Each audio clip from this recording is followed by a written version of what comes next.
Na Prever FM, você começa o dia bem informado. Entrevista.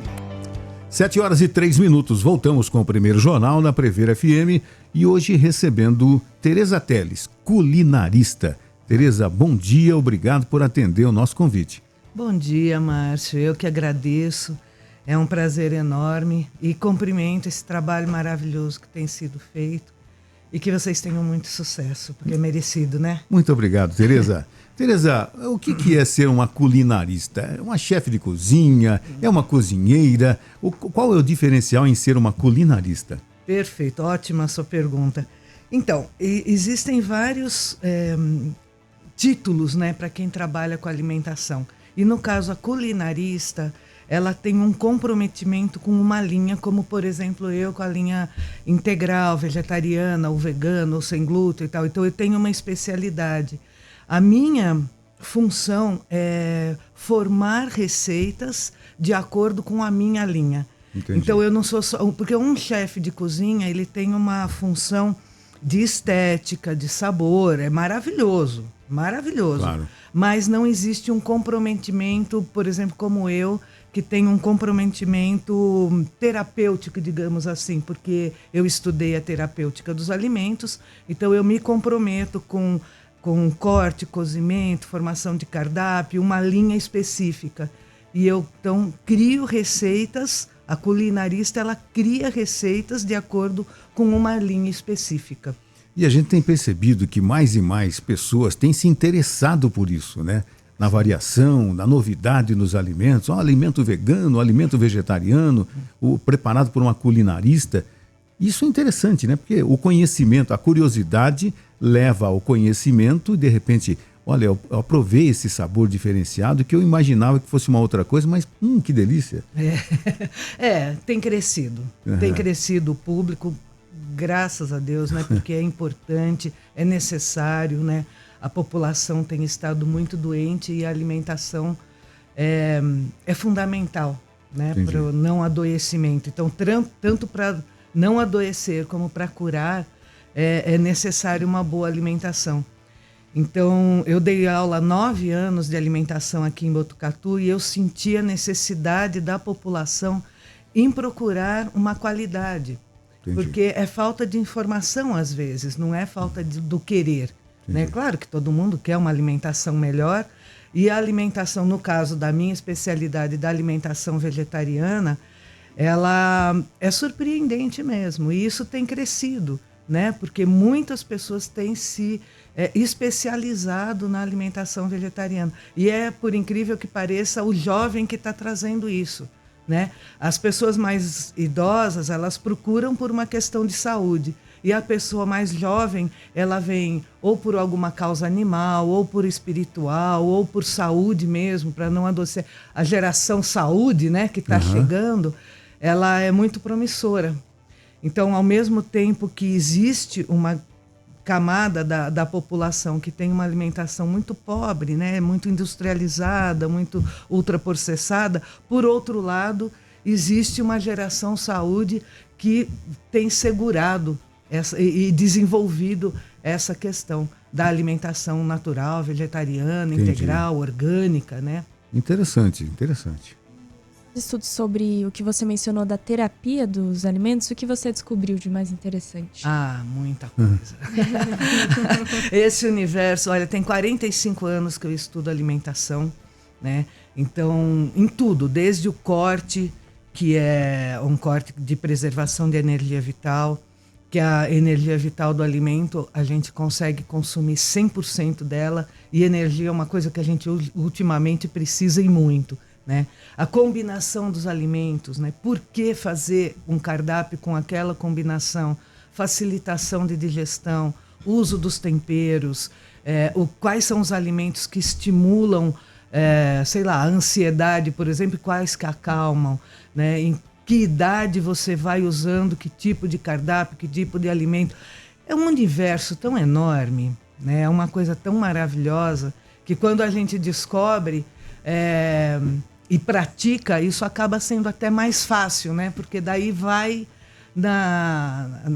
no nosso dia a dia mesmo. É mais fácil do que se imagina. Mas é maravilhoso, é maravilhoso. Que legal, que legal. Agora, o pessoal deve estar se perguntando, mas são mais caros esses alimentos? Bom, Para você conseguir, para ter essa combinação, enfim, é difícil achá-los, são mais caros? eu acredito que não, porque não sai nada além. Eu, particularmente, eu trabalho para a simplicidade. Esses 9 anos que eu dei aula no Fundo Social aqui de Botucatu, eu mostrava para as pessoas de que é simples, é fácil, não, é o que a gente tem em casa, né? É só mesmo aprender a combinar, aprender a manipular esses alimentos, a dosagem do custo, cada pessoa vai administrando do seu jeito e...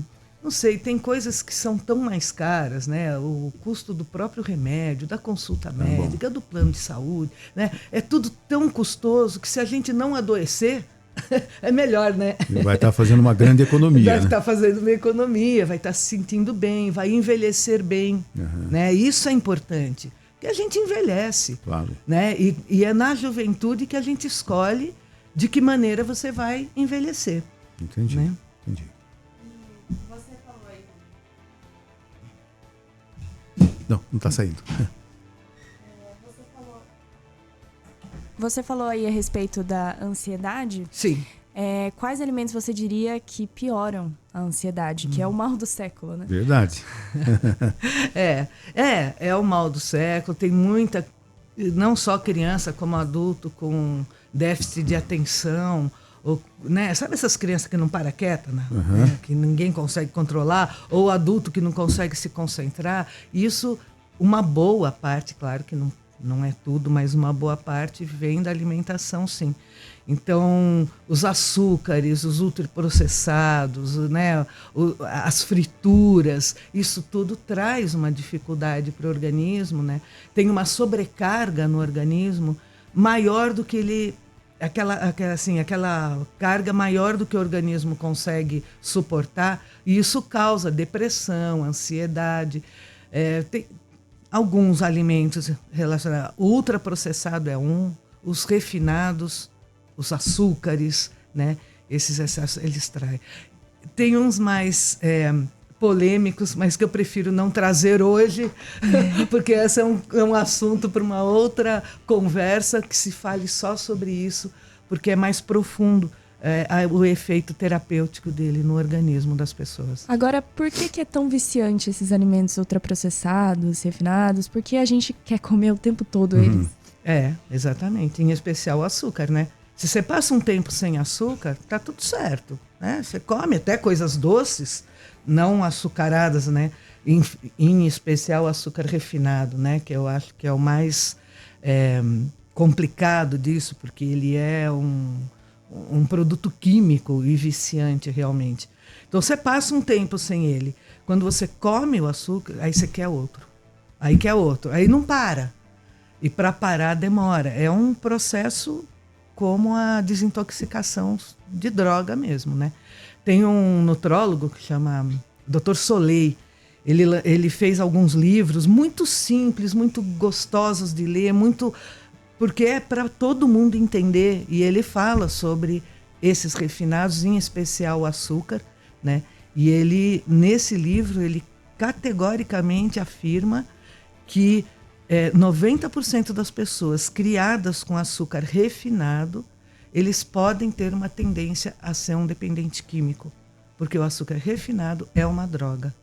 E essa droga é viciante e é muito sério. Aí quando a pessoa cresce e consome uma droga química, o corpo dela aceita, porque já está lá mesmo, né? E tendo isso em mente, existe uma idade mais aconselhável para adicionar, digamos assim, açúcar à dieta de uma criança, por exemplo, na introdução alimentar, que muitas mães se preocupam, né, em não dar doce para a criança até, 5 anos. Existe uma idade mais aconselhável para a introdução de açúcar, então? Até quando você conseguir.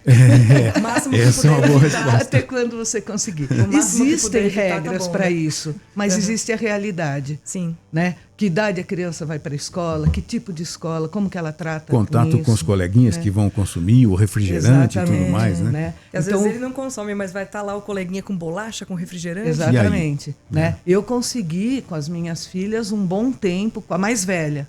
A mais nova já foi menos, porque a mais velha começou a consumir, a mais nova, né, já foi mais difícil.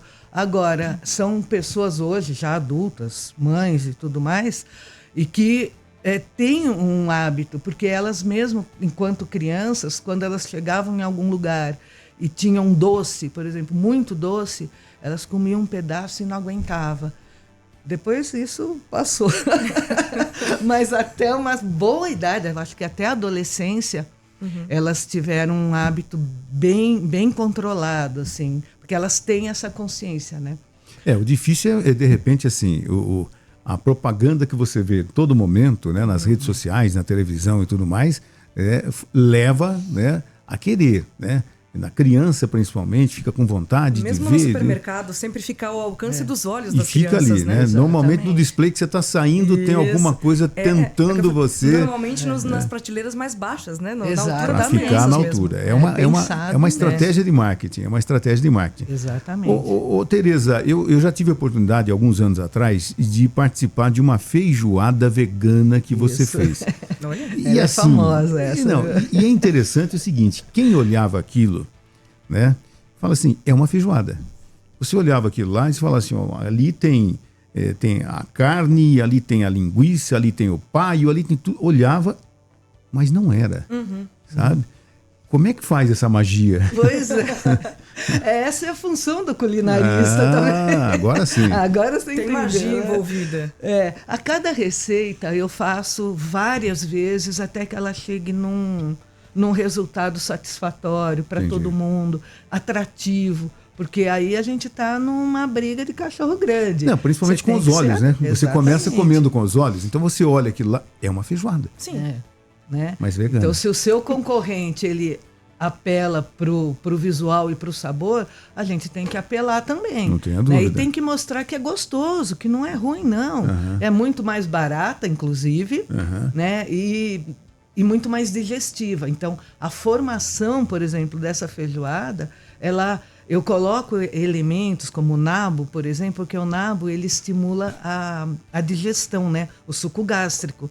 Então, como o feijão preto já é um feijão de mais difícil absorção, quando você coloca o nabo e outros elementos lá dentro também, você facilita a absorção e a eliminação e a digestão. Entendi. Então, a minha feijoada ela é pensada nisso. Agora a outra cheia de carne e de gordura, mais o feijão e mais a caipirinha, eu já não sei dizer. Viu? Mas para você chegar nessa combinação, você testou. Muitas vezes. Até que essa combinação fosse harmoniosa, né? Exatamente, muitas vezes. E é interessante porque feijoada é um prato típico brasileiro, é muito cultural e a comida, querendo ou não, promove esses momentos, né, de reunião, e é bom que tem alternativas, né, mais saudáveis, assim. Exatamente. Hoje, por exemplo, a feijoada é um dos pratos mais conhecidos, né, dos que eu faço, porque sempre a pessoa pede, porque muitas vezes quem trocou de alimentação tem saudade desse momento, como você falou, porque é social. Né? A memória emotiva ela é importante. Então, trazer isso para a pessoa que mudou a sua alimentação é muito prazeroso, né? Porque ela precisa disso. Eu também preciso. Né? Eu também tenho a minha memória, como descendente de italiano, eu tenho a memória da mesa. Então, é muito importante essa mesa estar bonita, gostosa, cheirosa, né? Harmoniosa. Eu confesso o seguinte, eu não como carne vermelha nem branca, não como carne há quase 6 anos, né? E realmente o que ainda me incomoda um pouco é sentir o cheiro do bacon. É uma coisa que me incomoda, né? Evito passar perto, para não cair em tentação. O bacon é difícil, né? Parece que ele vai, aquela fumacinha vai trazendo, venha. Mas eu corto volta e não. Inclusive no último domingo, nós fizemos lá em casa um estrogonofe com berinjela e shiitake. Gente, ficou sensacional. Bom, sensacional. E o pessoal que estava com a gente ali, apenas eu e a minha mulher, que somos vegetarianos, o restante não era. Mas todo mundo repetiu o prato. E aprovou. E aprovou, repetiu o prato. A gente quer saber como é que é isso, né? Quando se repete o prato, né, Tereza? Eu falo pro Márcio que ele tem que falar menos do que ele faz e trazer mais trazer as receitas. provar, Mas então, né? vocês são carnívoros, como é que eu vou trazer, gente? Mas aproveitando Justamente por isso. Verdade. Justamente por isso. Você teve a oportunidade, por exemplo, de participar de alguns jantares, acho que da Unaveg. Já tive. E a intenção era essa, você via, ia quase 200 pessoas, carnívoras na maioria. Verdade, é isso mas mesmo. que gostavam, repetiam, pediam de novo. Isso é muito importante, né? Essa questão do bacon, por exemplo, hoje tem tanto na versão vegetariana como na vegana, né? Que é o tofu defumado ou a ricota defumada, que cumpre muito bem esse papel, né, do defumado em alguns pratos, como a feijoada ou alguns outros, né? Uma polenta, um negócio assim que, né, exija mais um gosto, ou um sabor, ou um aroma de defumado. Então, tem alternativa. Eu tive outro dia num restaurante e eu senti o bacon e eu fiz questão de perguntar. Falei, tem certeza? Ele falou, não tem bacon. E era o tofu mesmo. Exatamente. Olha. Exatamente. E realmente bem saboroso. Bem saboroso. Surpreendente isso. Porque replicar o sabor do bacon é difícil, né? Não, mas eu senti, eu falei, gente, tem bacon aqui. Sabe quando você olha com mais detalhe, fica mexendo na comida pra ter assim? certeza. Será que não tem escapou um pedacinho? Não era o bacon, mas o sabor lembrava muito. Isso é legal. Esse é o papel da culinarista. Esse né? é o papel da culinarista, exatamente. Que legal. E falando em veganismo, na sua opinião, o preconceito tem mudado? Ultimamente, muitas pessoas falam, a pessoa não come bem, não come direito. Como que você vê esse cenário hoje em dia do veganismo? Tem mudado, sim. Tem mudado. É um dos dados positivos, né, da população. Às vezes por necessidade, às vezes por convicção, mas tem se provado muito, né? A própria medicina tem estudado muito a questão da saúde em relação ao consumo do onívoro, do vegetariano e do vegano, né? E a saúde, ela é o nosso termômetro aí, né? Então a gente nota que quando se melhora a alimentação, ou o vegetariano no caso, né, também, ele tem uma saúde mais forte, né? Ele retarda as doenças ditas, né, como próprias do envelhecimento, né? Então, isso tem mudado, né? Eu sou uma eterna otimista, né? Porque senão há 45 anos atrás eu já tinha desistido, porque naquela época realmente era discriminado, era assim, né, uma coisa que não se aceitava.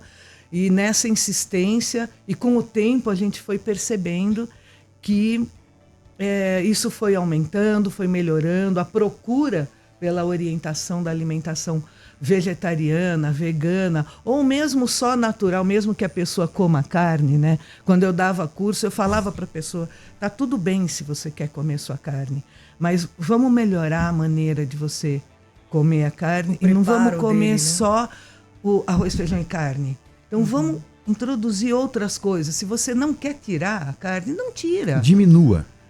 Né? Diminua. Não isso. Vamos tirar o ultraprocessado, que eu acho que hoje é o mais sério até do que a carne. Sem dúvida. Né? Tira o ultraprocessado. Vamos trabalhar isso. Não vamos ter trauma. E não tire de repente. Respeita o ritmo do teu corpo. Tem vontade? Come. Vê o que aconteceu. Volta para trás. É um processo. Né? Qualquer mudança radical, ela tende a falir. Entrevista.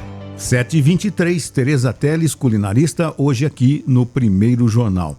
Tereza, o que a gente comentava aqui da procura pelos alimentos veganos, vegetarianos, eu percebo que no cardápio dos restaurantes aqui em Botucatu, que é a cidade que eu moro, a gente tem percebido que tem aumentado as opções. Nas pizzarias, né, no final de semana, eu tenho percebido que tem aumentado as opções. Se isso tem acontecido, é porque a procura por pessoas, por essas por essa opção tem aumentado também, né? Ou pelo menos tá havendo uma preocupação maior em servir essas pessoas também, né? Não tenha dúvida, não tenha dúvida. Com certeza. Né? A procura, a população é que faz o comerciante. É óbvio, ele quer atender e quer atrair público. E como o público tem aumentado, o comerciante ele é obrigado a procurar alternativas, né? O que é muito bom, muito positivo, né? Pode não ser a maioria ainda, mas não se trabalha só para a maioria, né? A minoria precisa ser vista e precisa ser respeitada. Sim. Mas isso, assim, eu tenho visto um cenário promissor. Entendi. Bem promissor. E aqui em Botucatu, a gente é privilegiado, né, Márcio? Não tenha dúvida. O alimento orgânico, ele está muitas vezes mais em conta, mais barato do que o convencional. É verdade. Né? E tem muitas feiras, todo dia tem alguma feira orgânica acontecendo. Então isso tem aumentado, né? O pequeno produtor tem se destacado, né? Tanto nos processados quanto só no plantio mesmo. E é muito fácil para nós, né? Não é como nas grandes cidades, que ainda é mais caro, né? Como São Paulo, Campinas, Sorocaba. Sai de Botucatu esses alimentos. E de repente são produzidos aqui. São produzidos aqui. E são levados para os grandes centros, é por isso que lá é mais caro. Né? E até chegar lá tá mais caro. Mas nós aqui compramos de uma maneira muito fácil. Bom. E prestigiamos o pequeno produtor também, que é outra coisa sensacional. Essa é uma preocupação minha. Eu trabalho muito com pequeno produtor e com excedente de horta e com fora de padrão, porque por incrível que pareça, existe um padrão para prateleira, ele tem que estar bonitinho. Eu não quero ele bonitinho, eu quero ele bom, eu quero um bom produto. Se ele tiver feio, grande, pequeno, torto, eu vou fazer o quê? Salgado, pastel, estrogonofe, vou fazer um prato, vou fazer molho? Pode vir do jeito que for. Aí o produtor, se ele não perde no campo, ele me vende mais barato, ele não tem essa perda, eu compro mais barato e eu vendo mais barato. Entendi. Porque eu quero fazer um produto acessível a todos. Né? Eu passei por isso no comecinho da minha alimentação, era tudo muito caro. Né? Como fazer para me manter numa alimentação boa e barata? O meu empenho é esse, eu quero que todo mundo coma.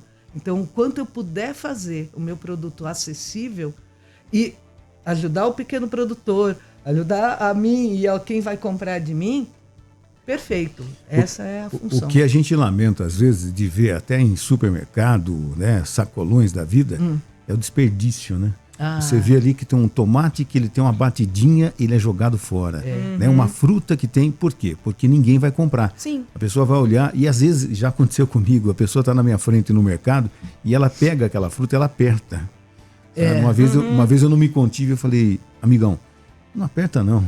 Fora o desperdício na fase de transporte ainda dos alimentos. Não tenha dúvida. Todo esse cuidado ainda nós estamos engatinhando para ter, na hora de colocar, desde na colheita até chegar ao consumidor final, a gente tem que ter essa preocupação.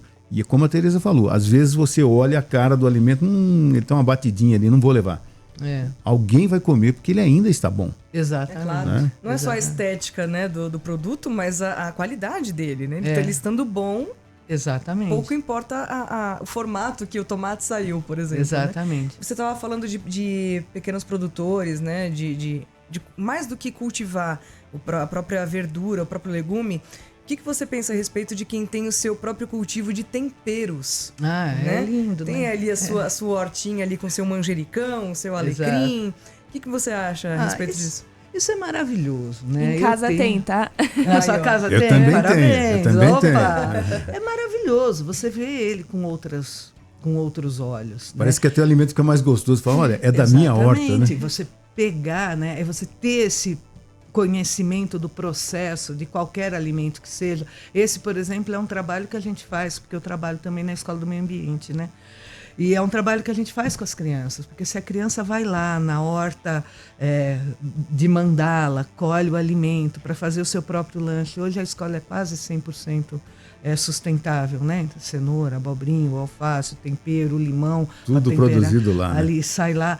Não é tudo, porque é quase muita tudo, gente, né? né? É verdade. É muita criança, muito adulto, muitos grupos visitando, mas é uma intenção, né? essa educação muda a visão e o respeito pelo alimento, né? Muita criança não sabe como ele nasce, descobre ali na hora, né? Que não nasce no supermercado. Não nasce na prateleira. Verdade. E isso é muito legal porque, assim, quando a criança percebe isso, ele vai estimular.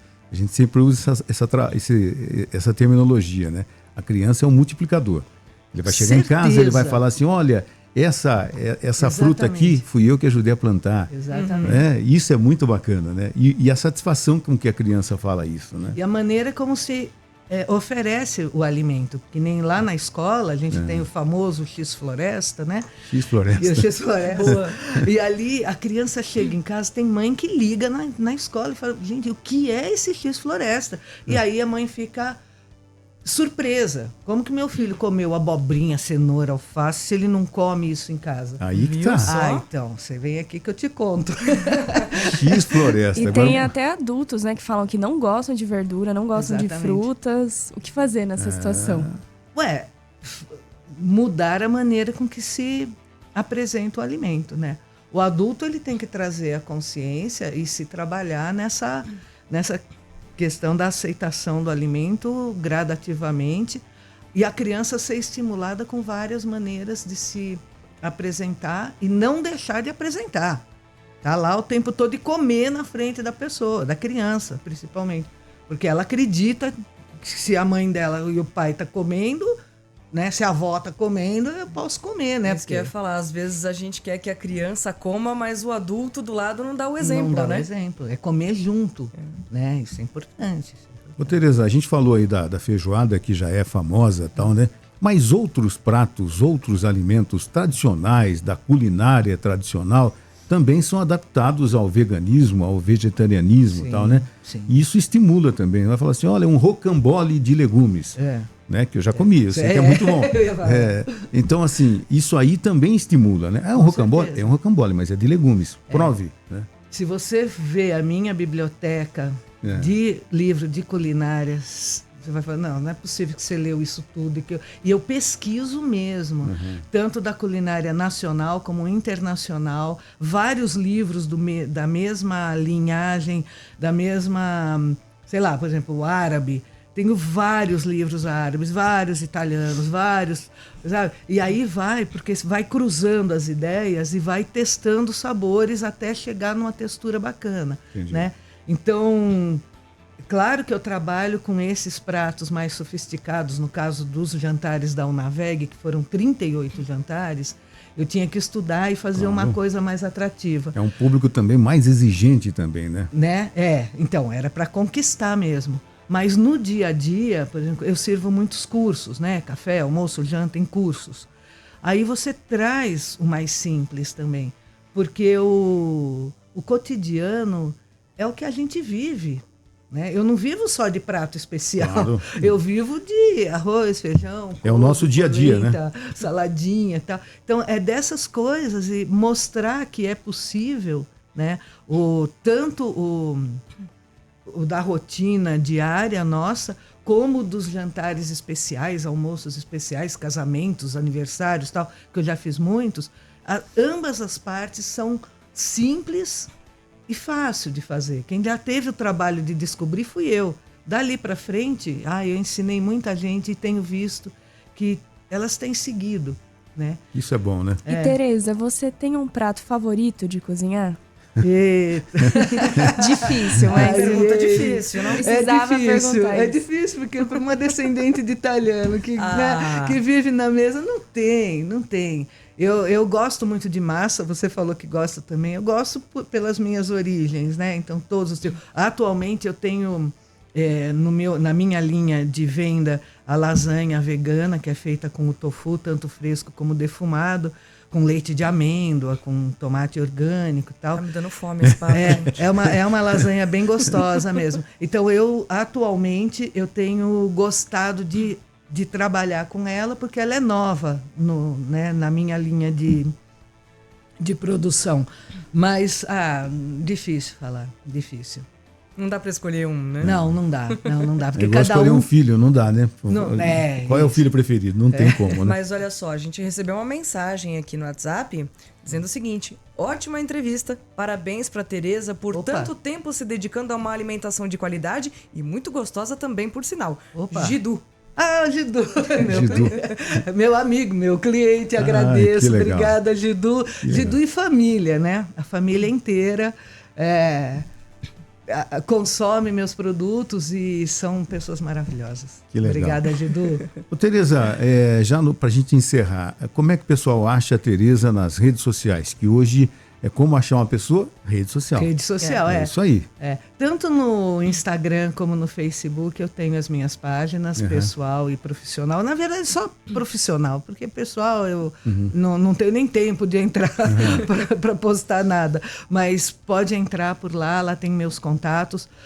O meu telefone, se puder dar, pode me ligar, pode entrar em contato. E como é que encontra na rede social? Tá o nome? Tereza Teles. Tereza Teles. Tereza com Z.